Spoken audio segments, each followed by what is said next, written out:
This should have been a massacre.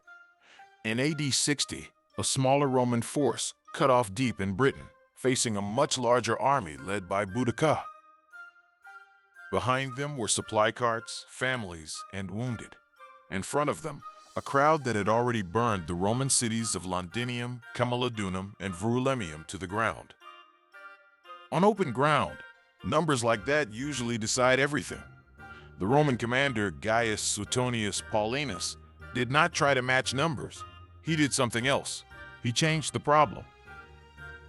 At what would become known as the Battle of Watling Street, he chose where the battle would happen. Not a wide plain where the larger force could spread and surround. A narrow stretch of road, bordered by woods. The rear was fixed. The flanks were protected. There would be no wide movement, no sweeping maneuvers, no escape routes.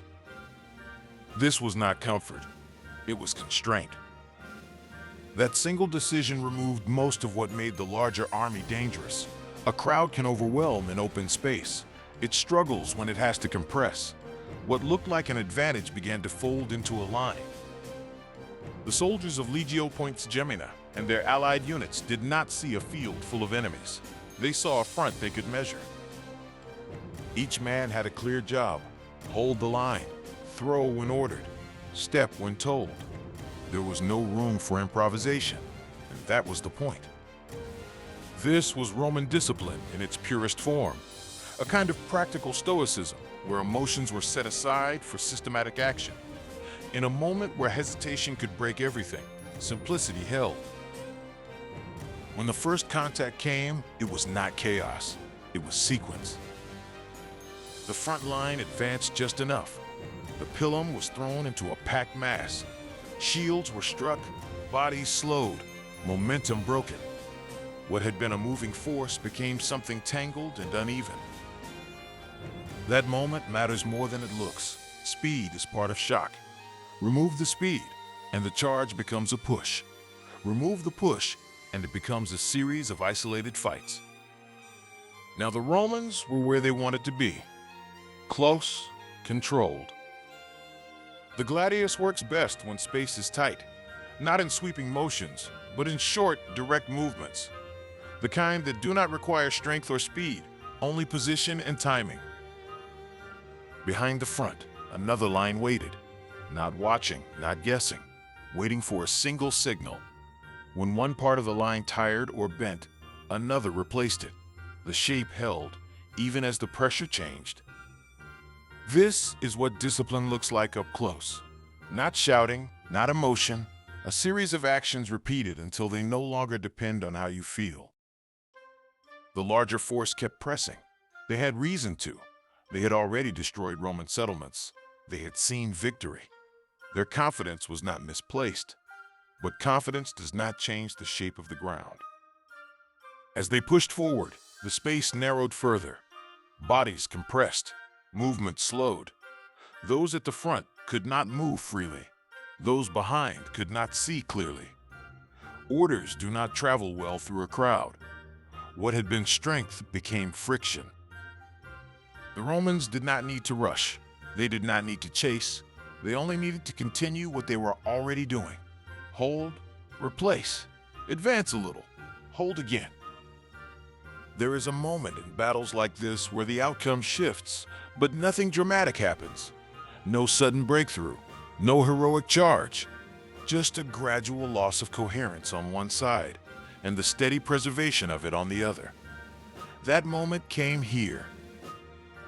Once the line in front began to break, there was nowhere for the pressure to go. The same narrow ground that had limited the Romans now trapped the larger force. Retreat was not clean. Movement was not free. What had been a crowd became a barrier to itself. From there, the result followed. The Romans advanced, not wildly, but in the same controlled way. The system did not change because the situation changed. That is what made it reliable. According to the historian Tacitus, who documented this battle, the casualties tell the story. Roughly 80,000 of Boudicca's forces fell, while Roman losses numbered only around 400. The battle did not turn on a single act of courage. There was courage on both sides. Men held when they wanted to run. Others pushed forward into a line that did not break. But courage alone does not decide how a fight unfolds. What decided this was structure. The Battle of Watling Street is remembered as a victory against the odds, and it was. But not because the smaller force fought harder, because it reduced the fight to something it could control. The ground was fixed, the rear was fixed, the front was defined. Each man knew what came next. When options disappear, action becomes simpler. This pattern shows up more than once.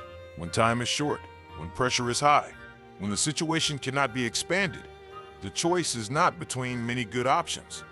It is between confusion and structure. Suetonius chose structure. He accepted the limits in front of him and used them. He did not try to remove pressure. He shaped it. And that is why the battle did not become a massacre.